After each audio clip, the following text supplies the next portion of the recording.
Remember the last time something genuinely felt special? Not nice, not cool, not interesting. Special. The kind of feeling that made you stop and think, this is it. This is what I've been waiting for. For a lot of people, that memory is becoming surprisingly difficult to find. Not because life stopped giving us things to look forward to. The strange part is, it kept giving us more. And somehow, they stopped feeling special when they finally arrived. Sometimes the change happens so gradually that you barely notice it. A new phone arrives. You enjoy it for a day or two, then it quietly becomes another object you stop thinking about. A vacation you've been planning for months finally begins. A few photos are taken, a few good moments happen, and before long the experience starts blending into everything else. The same thing happens with movies, with games, with restaurants, with achievements, even with milestones people once imagined would change their lives completely. The promotion arrives, the move happens, the goal is finally reached, and for a brief moment there is satisfaction. Then something unexpected appears. Not disappointment, not regret, just a strange emotional flatness. As if the experience delivered exactly what it promised, but somehow less than what you expected to feel. And after enough repetitions, a quiet question starts appearing in the background. Curious, why does everything feel smaller than it used to? The subject assumes the problem exists inside the experience itself. A better destination, a larger achievement, a newer device, a stronger stimulus. The search continues externally. The source of the change remains unnoticed. Maybe life didn't become less special. Maybe special became harder to notice. Because special moments depend on something modern life quietly removes. Contrast. Think about how excitement used to work. A movie wasn't available instantly. A new game didn't appear every week. A vacation wasn't documented before it even happened. There was waiting, distance, anticipation. And because those things were rare, they stood out. The experience didn't need to compete with 1,000 alternatives. It had space to become meaningful. Now compare that to the modern environment. The next show is already recommended before the current one ends. The next purchase is suggested before the previous one arrives. The next destination appears while you're still standing in the one you worked so hard to reach. Every experience now exists beside countless other possibilities. And something strange happens when abundance becomes permanent. Nothing feels rare enough to create emotional weight. Not because the experiences became worse, because contrast became weaker. The extraordinary begins sharing space with the ordinary. Eventually, the nervous system stops treating either one as particularly different. And when everything becomes available, almost nothing feels exceptional. Human attention evolved around scarcity. The modern environment operates through abundance. The subject interprets reduced emotional impact as personal change. In reality, the signal is competing against an ever-expanding field of alternatives. Novelty remains present. Contrast declines. One of the strangest shifts in modern life is that anticipation often feels stronger than the experience itself. Think about how much time people spend waiting. Waiting for the weekend, waiting for the vacation, waiting for the package, waiting for the next season, waiting for the next achievement, waiting for the next version of life to finally begin. And during that waiting, something interesting happens. The imagination starts working. The future becomes polished, expanded, perfected. The mind begins constructing an emotional version of the experience long before reality arrives. That's why planning a trip can sometimes feel more exciting than taking it. Why ordering something can feel more satisfying than owning it. Why looking forward to an event can feel more intense than being there. Because anticipation is unlimited.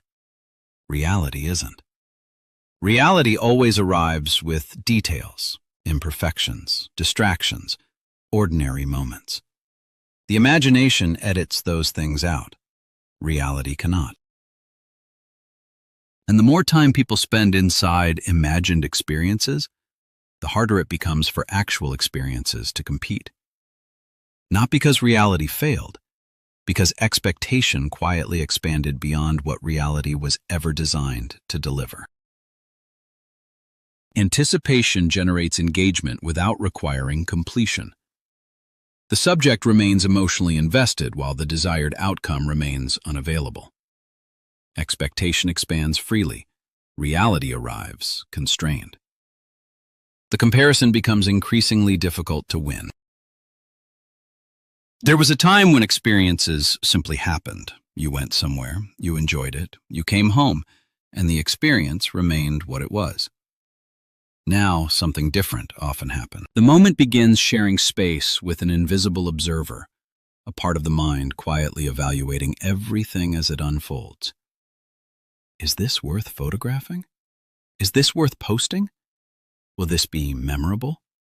Am I enjoying this enough? Should this feel more exciting than it does? The experience continues, but attention becomes divided. Part of you remains inside the moment. Another part steps outside of it and starts measuring, comparing, judging, recording. And something subtle changes when that happens. The moment stops being something you fully enter. It becomes something you partially monitor. That's why people sometimes leave incredible experiences feeling strangely unsatisfied. Not because the experience lacked value, because attention never fully settled inside it. Part of it remained busy asking whether the experience was meaningful enough instead of simply living it. And eventually, a strange habit develops. The habit of evaluating life while it is happening, instead of experiencing it while it is happening. Continuous self-observation alters participation. The subject increasingly occupies two positions simultaneously, participant and evaluator.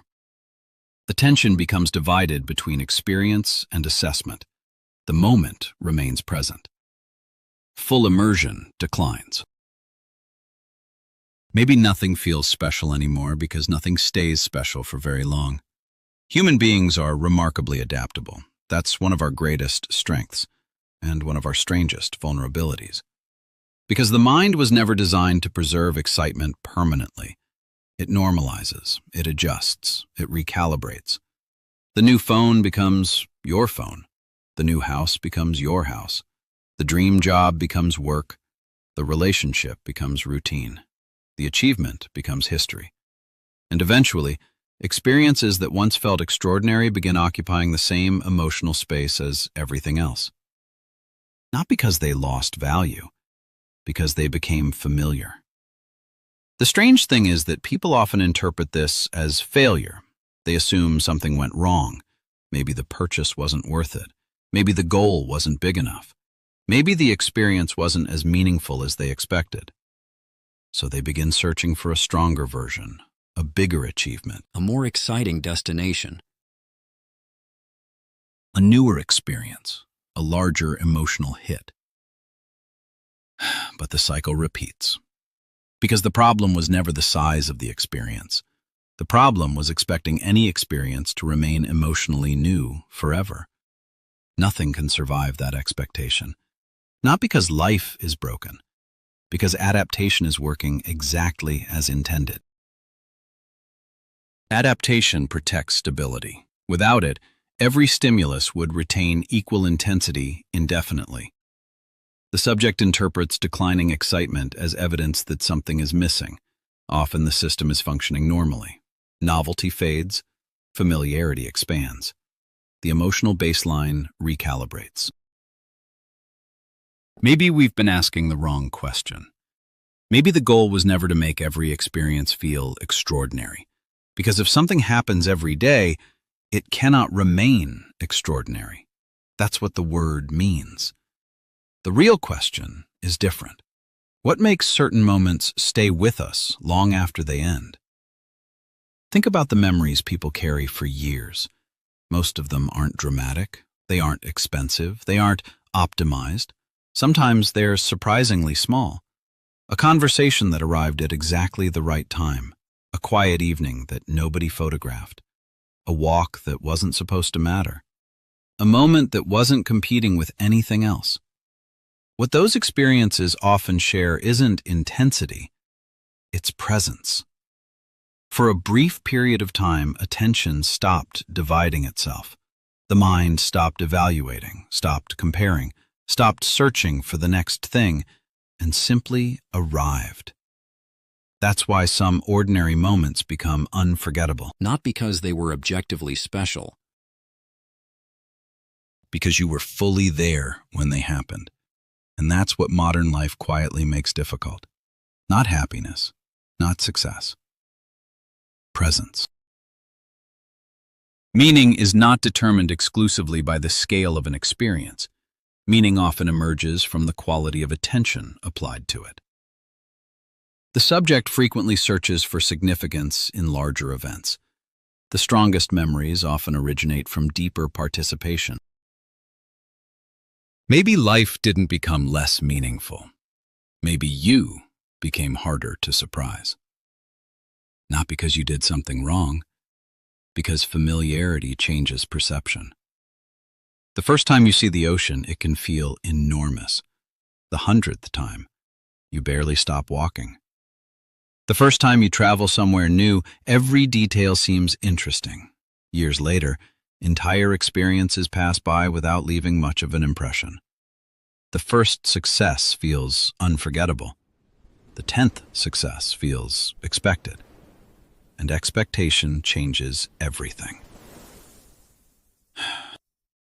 Because wonder depends on encountering something without already knowing what it means, without already predicting the outcome, without already categorizing it before it fully arrives. But modern life encourages the opposite. Everything is reviewed before it's experienced, rated before it's visited, explained before it's explored, shared before it's understood. The unknown becomes increasingly rare, and without the unknown, something important begins disappearing. Curiosity weakens, attention narrows, wonder becomes harder to access. Not because the world became less interesting, because familiarity quietly convinced you there was nothing left to discover. And that's one of the strangest consequences of abundance. The more information becomes available, the easier it becomes to stop noticing what is directly in front of you. Predictability reduces cognitive demand. The subject increasingly encounters reality through pre-existing interpretations. Novel experiences arrive partially explained before direct engagement occurs. Uncertainty declines. Wonder often declines alongside it. Maybe special moments were never disappearing. Maybe attention was. Because when people talk about wanting life to feel meaningful again, they often imagine bigger changes, a different job, a different city, a different relationship, a different version of themselves. Something dramatic, something transformative, something that finally brings the feeling back. But what if the feeling was never hiding inside a future event? What if it was hiding inside the moments that became too familiar to notice? The morning you stopped looking at. The conversation you stopped listening to completely. The walk you experienced while thinking about something else. The ordinary parts of life that quietly lost their emotional weight, not because they became less real, but because attention gradually stopped arriving fully. And maybe that's the strange irony. The experiences people miss most are often not the most extraordinary ones. They're the moments that felt fully lived. Moments where nothing needed to be optimized, documented, evaluated, improved, compared. Moments where attention finally stopped dividing itself and simply remained. Because special was never a property of the experience itself. Special was a property of participation. And participation is becoming one of the rarest things in modern life. The subject frequently searches for meaning through acquisition, achievement, and novelty. The search continues externally. Meanwhile, the quality of attention applied to ordinary experience remains largely unchanged. Significance is pursued through expansion. It often emerges through presence. People spend years searching for something that feels special enough to wake them up again. A bigger achievement, a bigger experience, a bigger change. But maybe nothing feels special anymore. Because special was never hiding inside extraordinary moments. It was hiding inside attention. And attention quietly became the rarest thing you own. The ideas are human. The narration is digital. If nothing feels special anymore, maybe the problem isn't that life stopped offering meaningful moments. Maybe meaningful moments stopped receiving your full attention. If you want to understand how it feels from the inside, Punchline Protocol continues the conversation. If you want to understand the systems shaping that experience, Dark Side Protocol continues the investigation. And if you want to see what emerges when those layers meet, Debrief Protocol waits at the end. Interpretation remains yours.